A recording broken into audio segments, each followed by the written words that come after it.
So I'm Dr. Denise Rollins, and I've been doing this series called Extraordinary Conversations with Everyday People. And I have to say that a couple months ago, I talked to these four ladies, and I was blown away from the very first conversation. Their relationship inspired me, and I was in awe of everything that they've been through. So today, we're going to do an exercise with them, have a conversation, and learn a little bit more about these ladies. So ladies, the exercise I want to do today is one we call Stabbed by Life. And it talks about the losses that we've experienced and how those losses have shaped us. And so I'd ask you, each of you, to share a loss, whether it's a death or some other kind of loss, with us, and then we'll go from there. My loss was my youngest son, September the 3rd in 2022, and it's been a rough hill to climb. Mm-hmm. What's been the hardest part for you? Receiving his phone calls, because he lived in Florida, and I didn't get to see him on a regular basis, but those phone calls just meant so much. So it's like the silence now, and it's hard to deal with. So how do you cope?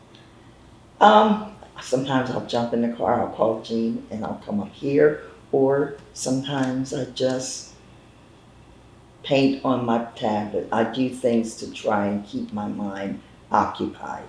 Mm-hmm. Thank you. What other losses? My son was Tagger, and he was killed in a car accident. It's been a while, and people have this thing about saying, well, it's been this long, you should get over it, or you should be over it by now, but that's not true.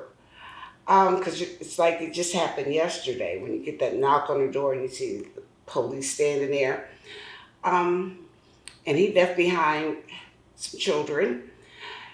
It was just hard, and I didn't realize until after I came to talk to Denise that I was grieving, because everybody said the one or two previously that I didn't grieve. But my thing is I scream, I holler, I make noises. And this last, his anniversary, which was in July, that I got his clothes out that he had on the night that the accident happened. And I put him in the car, and I told him, it's like, Tagger, you're going to ride with me this week. He rode with me all week. And then at night, I put the bundle over on the bed, and he slept with me. And that helped a lot. And just the fact that Denise said, when I scream, which I do, and then I get sometimes a little crazy, like, well, Lord, why'd you take my son? Why you take my baby? But it's just a process, and I just hate it when people say, oh, it's been so long. Why you're acting like this? It's been a long time, but until you go through it, you really can't speak about it. Mm-hmm. And I know I'm running off the ground, so stop. You're absolutely not, but I think you're so right about that. The advice that people give can be so off because they haven't experienced loss. I'm curious, now that you know what you know, what advice would you give a mom who lost her child? Be yourself and let it go. We're not all... Just to let it go. Let it go. Take your mom first. Deal with those feelings. If it means getting up, going to the graveyard that morning, go. If it means giving someone a call, call. But take care of yourself during this and let it go. Don't try to be strong for anybody or this or whatever. Be yourself. Be mom. I love that. Thank you. And I'm sitting here struggling between the loss of my mom, and the loss of my husband. Tell us about both. Okay, with my mom had 7 children. I'm one of 7. We grew up very poor, and to be black and poor in the era of segregation was really difficult. But my mom, like all the moms of that era, persevered, worked 4 and 5 jobs, was on her hands and knees scrubbing white folks' floors to keep a roof over our head. Now I say that because my dad unfortunately had the addiction of alcoholism, and he truly was not a provider. He was not. So my mom had to be the provider. So when she died, it was like I lost a piece of me. Because especially in her later years, I would go to Westminster, pick her up, bring her back up to Frederick County, and we would have the best times just sitting and talking. And I recorded a lot of what she said, and that turned into my first narrative, my first book. And with my husband, I had no clue that being a widow was the difficult journey that it is. And he died in the room behind me. And every now and then I relive that night, but I allow myself to relive that night.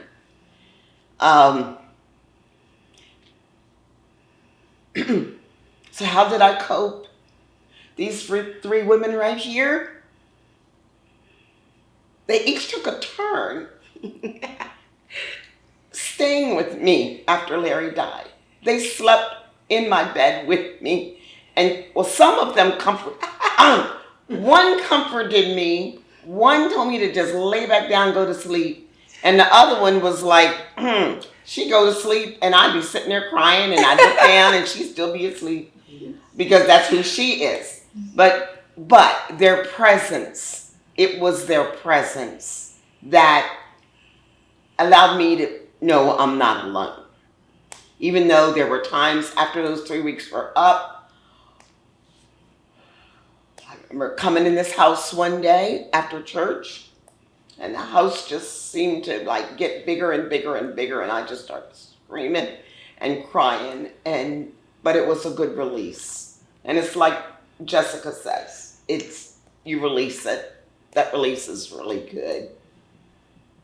So, and tell people just to shut up. Yeah, and so Larry, it'll be 9 years in March. Oh, God. And I do this thing when I talk about Larry, I try to talk about his humor, talk about funny stuff, but sometimes what I want to say is, but I miss him so much. He became a father to my children, my two sons, because their father had not stepped up. I could go on and on and on. So that's it. People just aren't. I wish people would be more sensitive. That's it. No, that's where she told us, just tell them to shut up. I can do this. My losses are of my contemporaries this year. I lost a first cousin. He and I grew up together. No one ever introduced us. He was born in February. I was born in September of the same year. So we walked, talked, discovered life and living together. And his leaving me here was not what I had in mind. I'm a 3-time cancer survivor, and whenever he saw me, he would say, "And you're all right, aren't you?" And I said, "Yeah, my things are good." Not knowing how sick he was, and he didn't choose to share that with me. So I'm still feeling, frankly, the anger and hurt of that he couldn't say, because, this is how it is. As he prayed for me, I would pray for him. I would have been there for him. But he decided not to allow that. And that has hurt me in a place that no other death has hurt me. We've experienced so much death this year. And the other person is our mutual friend, Marvin. He's one of those people that I don't remember anybody introducing me to Marvin. He was always there. His birthday is the day before mine. And when I was a little girl, my father, who's a gentle tease, would say, "You're going to marry that Marvin Brooks." And I said, "Oh, Daddy, I am not." He was the only person that I could dance with when dancing made any sense or brought me any joy, because I am not a grace person. But with him, I felt like, oh, I'm really dancing. But things like that. That's my contemporaries. I miss these people. And I'm trying to figure out how to close the box, so to speak, have to go on. And that's one of the reasons why I asked for the talk, the group session, because I realized if I was struggling, everybody else might have another struggle or the same one too. So when I listen to all four of you, I see the multitude of loss. You've lost children, you've lost parents, you've lost spouses, and you've lost classmates. That's a lot of loss, right? Yes. I want to ask you, because what I was struck by is how much you supported each other through all of those losses. So tell me a little bit about how the friendship has taken you, how the friendship has brought you through these losses. With me, knowing that we started as youngsters, when we get on the bus in Union Bridge and the bus to Westminster because schools were not integrated at that time. It's just that the length of time and the sisterhood that came out of this. I mean, we've been there for one another through thick and thin. And as we've gotten older, we're seeing more of one another now than ever. And that is just so helpful. I mean, when I lost my son, these ladies were there for me. And that was the support that got me through it, because I don't know how I would have. But that's my experience. You know, we started when we were young, and we've always been there. And that means so much. Tell them about, they even flew to Florida Yes. to be with her. Yes. When, Nancy had said to Jean, when Sharon says, we need to get there, let me know. Well, Jean heard it in my voice, and she called Nancy, and she says, I'm on the next flight out of here, she said. And then Nancy, for the first time in her life, flew alone. And she came down there, and I mean that, I'm not sure. I think you were recuperating from surgery, and, she couldn't come, but I would get calls. So it was just like they were just there to help me through it. I mean, the day I had to make the arrangements for the cremation down there and everything, they were always there. They were always there. I love it. I just want to throw something in. We are so close and recognize each other's strengths, weaknesses, and triggers that, we get angry with each other. Oh boy, do we get angry. She was so angry with me that I made my flight arrangements and flew to Florida without her. She was so mad at me. I'm like, why you gonna be mad at me at a time like this? But she had never flown by herself before. So it's all of this harmony that we're espousing, it ain't always true. Oh boy. But you know what? It's like, we get over it. That's the trueness, if that is a word. That is the trueness of our bond. And it'll never be broken. Never, ever, ever be broken. We have even talked about whoever dies first, the color of the clothing that the other three will wear. Now, there was a minister friend sitting at that kitchen table one day, and we were talking, oh yeah, well Jessica, remember, what color are we wearing? And our minister friend, it made her very uncomfortable that we were actually sitting there talking about what color clothing down to the underwear that we'd be wearing. And she was like, oh, you ladies have to stop this. I'm like, why? This is what we do. So tell us what colors. Okay, my color is if I die and the three of them survive, I want them all in white. Mine is red. I'm sorry. Purple. Blue. Yeah. And we're going to have, what's them little hats called? Fascinators. Yeah, we're all going to wear fascinators. Yes. Yeah. I love it. So here's this thing that is so obvious that, you each have seen the good and the bad. There's this whole aura about Black women that we're supposed to be so strong. And it sounds like you see each other's strengths and their weaknesses. But tell me how this whole strong Black woman thing impacts you at times, or does it? As a child, for some reason, and I was a middle child, it wasn't that I was the oldest, my family looked at me as the strong one. So it was like, I felt like everything got dumped on me. So that's how I come to know being strong and what it's about. But I wasn't old enough to be that kind of strong. And my parents and my siblings never saw that.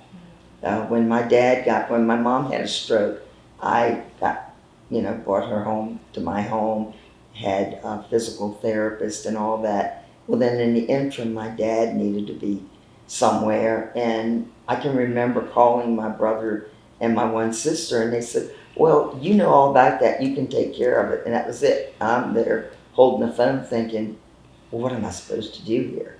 And I had to get through it. So Talk that, about how many years you cared for your mom in your home. I had my mom in my home for like 13, 14 years. So, And you were the caretaker all those years? Yeah. And how many jobs did you have? And I was working full-time at Black & Decker and part-time either at Belk or CVS or Rite Aid, because I worked, pharmacy tech in two different places, but I was always doing a part-time job. So I'm curious, how did this expectation of strength impact your grief as you're grieving your son? it was like, I guess it was, sometimes I felt angry because I was like, why do I always have to be the strong one? Especially when I lost my son.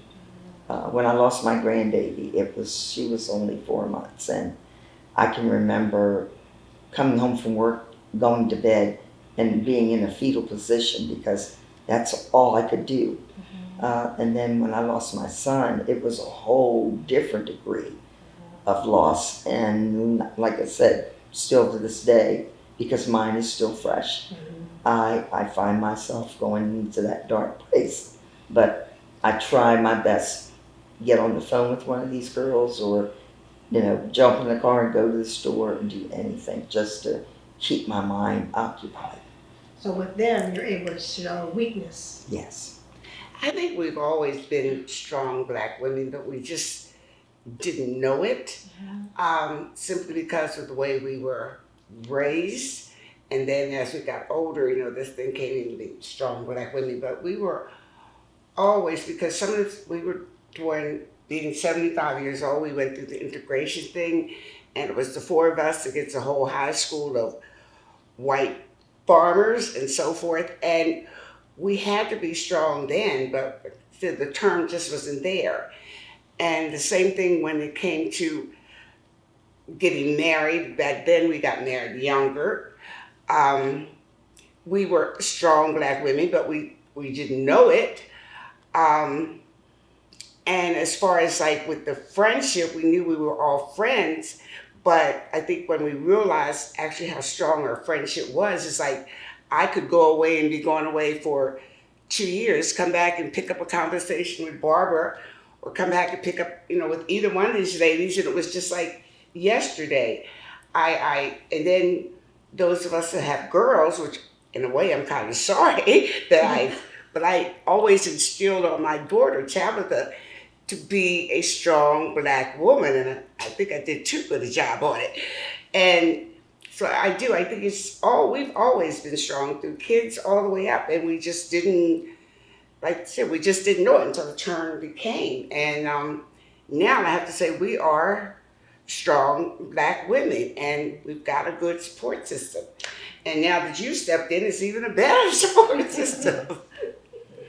But I think, Denise, you have helped us understand that there are huge downsides to thinking we have to be strong all the time. We saw our moms and our grandmoms, you know, we saw them through tunnel vision. I'm going to bring up caregiving. I was my husband's caregiver. And there were times I would be so tired. My insomnia is as a result of having to be half sleep, half wake, because he would go into these crises. And the night of all nights, I went into a deep sleep. That's the night he woke up, thought he could walk, was having a diabetic episode, and fell and broke his leg. That was the beginning of the end. And I was like, oh, of all nights for me to go into a deep sleep, of all nights. And I felt guilty. But my body was probably saying, girl, you need to lay that body down and get some sleep. Because you need the sleep. But I love it when but I have to hear it. I think we all have to hear it. We all have to hear it from each other. We don't have to be strong all the time. I don't know about you. I get tired of being strong. And I look back and I'm like, how did I do that? How did I get over it? Yeah. How? Yeah. I would be exhausted. But I had to keep on going. This is making me think of, we talked about guilt. There's a lot of emotions that come as a part of loss. Like, what's one of the emotions that's been strongest for you Because of loss. because of loss? Probably anger. My anger became a monster when I was about 10 and entered the integrated school system. And I realized that no matter how good, smart, charming, whatever, I would always be that nigger over there. And because of that, I developed an anger that terrifies me, or terrified me for a long time. It's gotten to be something manageable now, but it was terrifying, and I was always afraid that if I said or did too much, it would be out of my control, and then I didn't know what would happen next. And it has taken me years to say, okay, this is what this is. This is anger. Now, this is what you can and cannot do about it, will and will not do about it. And it has come to a place where it is a manageable thing. And it is more anger than rage. That has been, unfortunately, the driving force of much of my life and my choices. Anyone else felt a lot of anger? That's beautiful what you shared. Yes, I felt anger when I knew I was doing everything for my mom that I could possibly do. And I would fix her plate and take it into her. And afterwards I'd say, well, how's dinner? Well, it was okay, but. And I thought, why do you always have to say but? Can you not just say dinner was really wonderful or dinner was okay? And that just, it angered me. It angered me. And, you know, it was like she constantly would call me. She wouldn't come out in the room because she could and sit and talk. She would sit in her bedroom. And she told my younger sister that I tried to ignore her when she wanted to talk. Well, I'm out there getting her dinner together, and I wish if she would have came out to the dining room table and said, we could have had that conversation. So there were times when I was angry. I was angry. Any other anger? I have bouts of anger now because I was raised by the whole village. My grandmother, my 2 aunts and uncle, cousin, we all lived in the house together.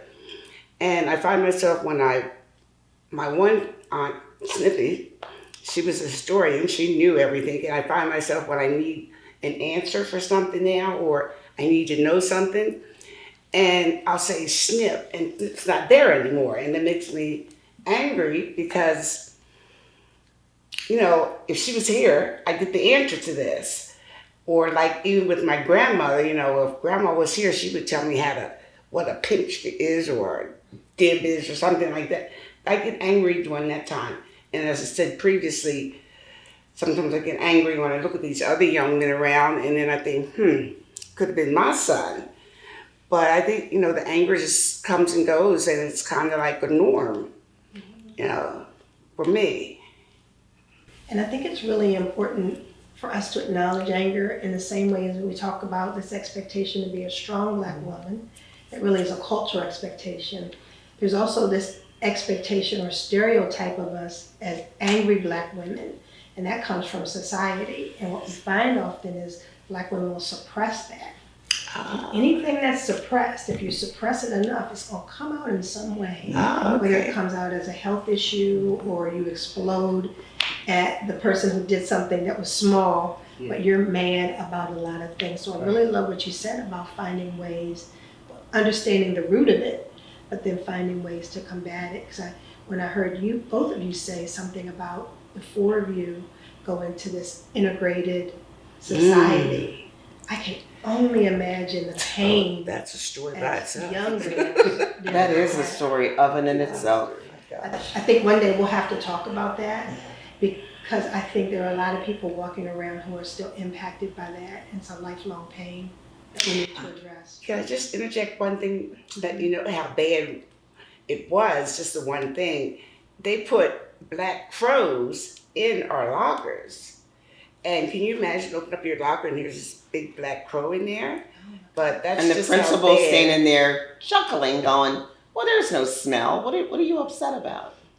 I mean, I know you said that's another story, but so people can get the gist, this is part of the stuff we went through. I only went to Robert Moton 1 year, and I had all these women with me, and we just felt so cohesive. And when my father, he started the first NAACP in Carroll County, made sure that we were going to be the pioneers. I was a second grader, and I was pulled away from these ladies. And I was so angry. There were many days where I'd wake up and I'd say, I have a stomach ache, Mom, I can't go to school. And Mom said, now come on, Sharon, you know. But it really impacted me. I can remember an incident where I was in the 5th grade, and my window, the teacher, I was nervous, and I had my foot out of my shoe, and she kept saying, put your shoe back on. Well, she walked over and snatched my shoe and threw it out a window, and I had to walk down 2 flights of stairs, one shoe on and one shoe off. And when I got back in the room, the whole class was just in full laughter. So those kind of things hurt, and even though you suppress it, it's still there.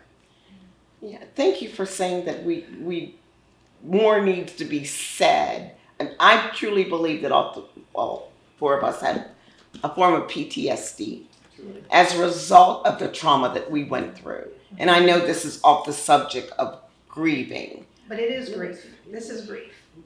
Okay, thank you for that. But I developed school phobia.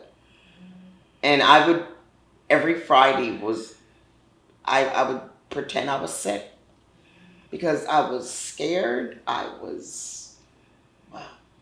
just couldn't handle it. To put young people in this situation, and my mom would say, "Oh, just turn the other cheek. Turn the other cheek. Turn the other cheek." And I looked at her one day and I said, "What do I do when I run out of cheeks?" And she had no answer. I'm glad that this topic has come up as we talk about grief and loss, because even if you say that all of you were together and then you were taken out, that is a loss. It was. And I think oftentimes we don't acknowledge loss, which is what magnifies its pain. And I think you have a whole generation of people that we've overlooked or lost. I considered that when you said, tell me about one of your losses. And really the first thing that came to my mind was my loss of innocence. I think when I entered into the integrated situation, everything that I knew to be true was sort of turned on its head when I went to school. And then when I went back home, it was righted again. So I lived that constant here it is, and over there it's not. Mm-hmm. In the first 3 months, my stomach hurt. Every day I would go to school and my stomach would just be nuts. But isn't it interesting that all of you had this physical manifestation Yes. of the pain that was Exactly. caused? And so Yes. when we tell people, you know, when you want to deal with your mind and your emotions, you have to also deal with your physical body. Yes. Because that, when you take things to heart, that impacts your health. Mhm. And we need to talk about that. I Yes. think that's so important. I want to ask you each to tell me, because what I know for sure is life is hard. Yes. I know that bad things happen to good people. Yes. And I know that everybody has trials. They're just different. What I want to know is for each of you, what has this relationship, this friendship done for you? If you could put it in a sentence or two, what has the relationship between the four of you done for you? Because I've always been, like I said, looked upon as the strong one in the family. I was always the yes girl. And I can remember one time when we were together, they said to me, stop being the yes girl. If somebody hurts your feelings in your family or whatever, you let them know, you clap back at them. And I thought, oh, I can't do that. Well, let me tell you, the first time when I did, I was like, it was like a bird being released from a cage. And now my family knows. My one sister, I have an alter ego. She calls me Sarah. I said, that's right. When you push the button, Sarah comes out. So I know for a fact that they were the ones that helped me come out, because I wouldn't rock the boat, but I rock it now.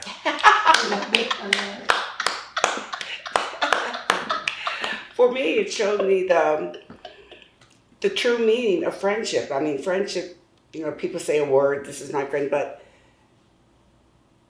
the camaraderie that we have, it showed me the true meaning of friendship. I can be mad at you today, tomorrow, but we're still friends. But it has shown me the true meaning of friendship and love. And for me, they don't hesitate to call me out. Yes, we do. You hesitate? Yeah, we Is there anything you want to say to me now? I'm because I grew up in a household with an alcoholic father, I have control issues. And they know it. I'm obsessive compulsive about a lot of things. But they'll call me out. And I need that. Because if not, I'll just continue to be bossy. roll all over them. And they're like, wait a minute. You wait a minute. Because, of course, they call me by my middle name. Jean, you wait. No. And they tell me no. But, yeah, that's the main thing that I've gotten out of this relationship, other than the fact that I love these ladies endlessly and without condition. That we see each other's faults and shortcomings, but we love anyway. You're bossy. I am. I'm done. They are all separate in all different places, but they are a place of unconditional love for me. Sometimes, like yesterday, I'm kind of in an interesting place spiritually, and I'm trying to remain open to the spirit to see what it's saying to me, and I usually get it wrong. But yesterday I thought I got it right, and it frightened me, frankly. And we were sitting playing cards. I had just made some sort of stupid mistake, and they thought that I was upset that I'd made some stupid mistake, but I just stopped and left the table and went to see if I could collect myself, and I didn't do a good job. No, So you I came didn't. back to the table, and they realized, oh, she didn't do a good job of collecting herself. What is wrong with her? All she did was play some silly card or whatever. But I was able to say to them, spiritually, this is what has happened to me. And she was praying, she was holding my hand, she was behind me, rubbing my shoulder or whatever.